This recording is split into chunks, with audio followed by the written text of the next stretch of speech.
Hi! I am MedioCore and I am known for combining my storytelling abilities with my room temperature IQ, like this. I must admit I didn't think much of Andy the first time I laid eyes on him. Looked like a stiff breeze would blow him over, which it did. If you haven't already, go check out part 1 and 2 first, because if I have to explain the logistics of the Undead curse again, I will die and probably respawn at the nearest bonfire. Today, I will be explaining the main story of Dark Souls 3. Let's get into it. Remember in Dark Souls 1, where an undead curse plagued the world because the gas prices made it impossible to keep the first flame lit? We were then sent by a big titty giantess to gather 4 powerful souls, sacrifice ourselves to keep the first flame lit and break the undead curse. Eons later, in Dark Souls 2, we are sent by a big titty normal sized person to use the power of 4 great souls to try and break the undead curse by offering ourselves to the first flame. You'll never f***ing guess what Dark Souls 3 is about. The story starts off with the player character waking up in a cemetery. They are known as an Ashen One, which means that at one point they tried to link the fire, but were too weak to withstand the flame and in turn turned to ash. This means that our character is not only once again getting cooked into linking the fire, they are also weak as fuck. This cannot stand. So I set out to make the strongest character I could think of, which went like this. Dad, can we have God of War Ragnarok? We have God of War at home, boy.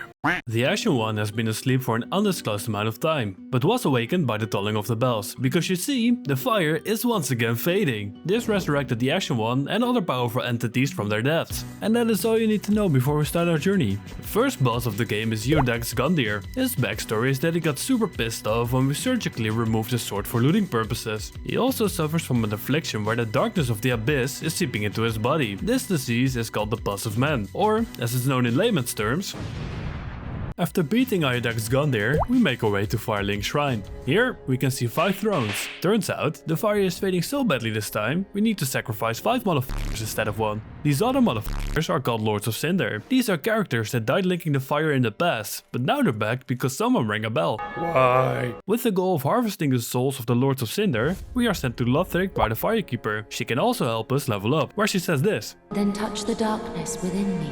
Hey, come on, at least buy me dinner first. What a sick joke. After getting kicked out, we find ourselves at the foot of Lothric Castle. Following the most serene elevator ride in Dark Souls history, we find Emma, who tells us that the Lords of Cinder all left for their respective homes, and all we have to do to get there is to raise the banner at the cliffside, but watch out for the guard dog. With the guard dog defeated, we can raise the banner in relative peace, where local singles in my area help me get down to the Undead settlement, which is a settlement full of undead. We also meet Joel of Londor, a homeless enjoyer of crack cocaine. We can take him into our service, where he offers to draw out our true strength. In true Dark Souls fashion, this is cryptic as f***. So real quick, this is what it entails. Joel tricks the player into accepting the Dark Sigil, which will make the player hollow upon death. This might seem like a dick move, because now you have to go through the game looking like an old sock. However, this also starts the quest for the usurpation of Fire ending, where the player steals the first flame for themselves. If you look at all the steps that are needed for this ending, we're going with the alternative. We can also grant his wish. Grant me death. Okay. Later, we run into Sigward of Katarina, an alcoholic so dumb that the concept of an elevator goes right above his head. I have never related to a character more. The last noteworthy character in the Undead settlement is a giant committing eco-terrorism. Luckily, we can join his cause and now he'll leave us alone. After clearing the Undead settlement, we find ourselves at the Road of Sacrifices. Fun fact, this road is named after the fact that it was used for transporting children that were to be eaten by Aldrich, who is one of our Lords of Cinder. We can also meet Armour of Astora in this place, who is accompanied by a mute bodyguard. Agreed. They are the only children ever to escape from being eaten by Aldrich. But I don't care, so fuck them. Further down the swamp, we encounter the Crystal Sage. Not too much to say about this one, except of course, this frees up the way to the Cathedral of the Deep, where we encounter a group of clerics devoted to Aldrich. Unfortunately for them, this is not the first time I wiped out the congregation for fun, and I also play Dark Souls. We are rewarded with a small doll for our efforts, but unfortunately we have run into a dead end. The Cathedral of the Deep doesn't go any deeper than this. In the Cathedral of the Deep, we can also meet Sigward again. But actually, he had his identity stolen by someone we already know. The real Sigward has fallen down a well and lost his armor, which he very much would like back. Naturally, we chuck 60 pounds of industrial steel on him, which will make his ascent all the easier. Emerging from the Cathedral of the Deep, we find ourselves at the Road of Sacrifices again. This time, we take a left turn and we have to face the inevitable.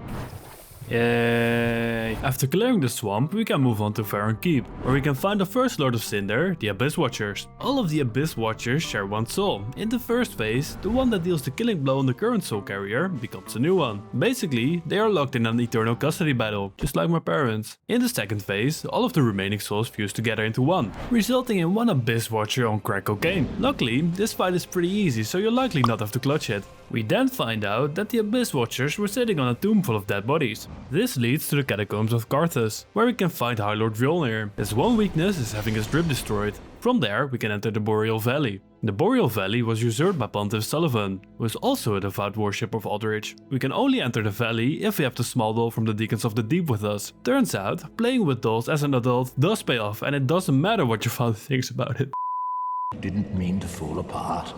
Deep inside the Boreal Valley, there's a hidden passage to the profaned capital. The city is home to the Eternal Flame, which turned out to be too eternal, because the flame burnt the city down. Yorm the Giant, who is rumored to be a descendant of the Giant Lord of Dark Souls 2, tried to stop the flame by offering himself to it, thus becoming a Lord of Cinder. It could be argued that he's even an unlikely hero, and I do not take kindly to people stealing my thunder, so... If you have done Sigward's questline thus far, he will help you in the fight against Yorm. Upon entering, Sigward is like, Yorm, old friend. Does my armor make me look fat? yeah. Okay, so what actually happened is that Sigward promised Yorm to end his suffering if he ever came back to life. After this, he fucking dies, so his armor is free for the taking.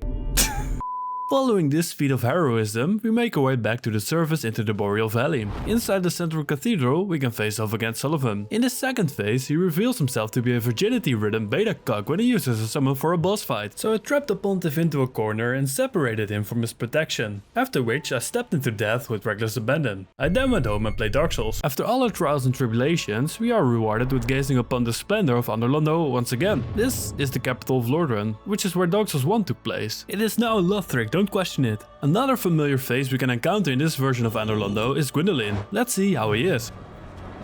Turns out, he is currently in the process of being devoured by Aldrich. You can even slightly hear him if you listen carefully.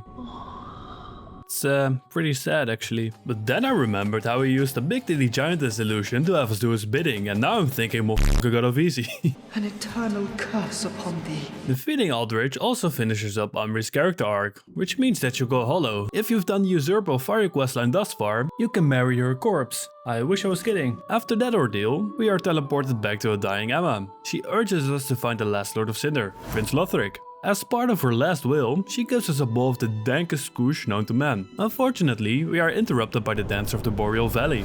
Beating the dancer frees up the way to Lothric Castle. Taking a left will lead us to King Osiris. He is John Cena's father. If we go further down, we'll enter the backrooms version of Firelink Shrine, where we face off against an alternative version of Champion Gundyr. In the shrine, we'll also find Firekeeper eyeholes, which can be given to the Firekeeper, even though it's strictly forbidden. Prince Lothric himself can be encountered at the top of the castle.